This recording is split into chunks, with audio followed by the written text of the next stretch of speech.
بسم اللہ الرحمن الرحیم۔ السلام علیکم۔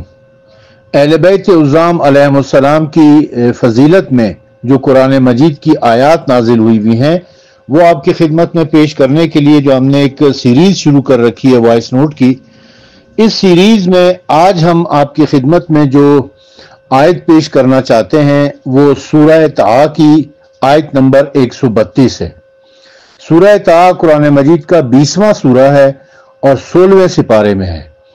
اس کی آیت نمبر 132 میں اللہ تبارک و تعالیٰ فرماتا ہے اپنے حبیب صلی اللہ علیہ وسلم سے کہ اے میرے حبیب، آپ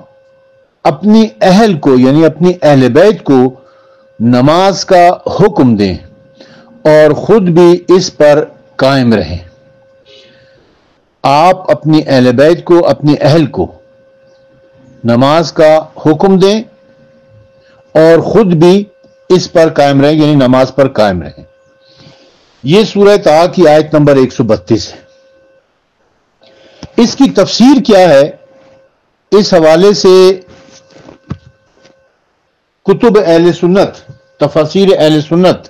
پہلے آپ کی خدمت میں پیش کرتا ہوں، پھر اس کے بعد تفاسیر اہل تشیع آپ کی خدمت میں پیش کریں گے،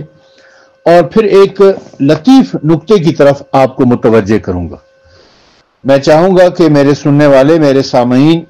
اس وائس نوٹ کو بڑے غور سے سنیں، خاص طور پہ اس لطیف نکتے کو جو میں آخر میں آپ کی خدمت میں پیش کروں گا۔ سب سے پہلے اس آیت کی تفسیر در منصور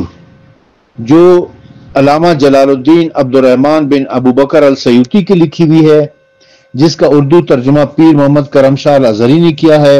اور جو ضیاء القرآن پبلیکیشن سے شائع ہوئی ہے، اس کی جلد نمبر 4 صفحہ نمبر 819 کے اوپر اسی آیت کی تفسیر میں چند روایات لکھی ہوئی ہیں جو آپ کی خدمت میں پیش کرتے ہیں۔ پہلی روایت یہ ہے کہ امام ابن مردوے، ابن عساکر اور ابن نجار نے حضرت ابو سعید خدری رضی اللہ تعالیٰ عنہ سے روایت کی ہے، فرماتے ہیں کہ جب یہ آیت کریمہ نازل ہوئی تو نبی کریم صلی اللہ علیہ وسلم 8 ماہ تک حضرت علی علیہ السلام کے دروازے پر صبح کی نماز کے وقت آتے رہے اور فرماتے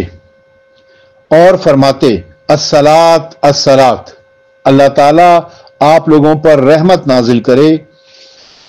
اور پھر آیت تطہیر کی تلاوت کرتے جو سورہ احزاب کی آیت نمبر 33 ہے۔ دوسری روایت ہے کہ امام احمد نے الزاہد سے اور ابن ابی حاتم اور بہقی نے شعب الایمان میں حضرت ثابت سے روایت کیا ہے کہ فرماتے ہیں کہ جب نبی کریم صلی اللہ علیہ وآلہ وسلم کے اہل کو کوئی تکلیف لاحق ہوتی تو آپ انہیں نماز کا حکم دیتے، اور ثابت فرماتے ہیں کہ انبیاء کرام علیہم السلام پر جب بھی کوئی مشکل امر آ پڑتا تو وہ نماز کی پناہ لیتے۔ تیسری روایت ہے کہ امام عبد الرزاق نے المصنف میں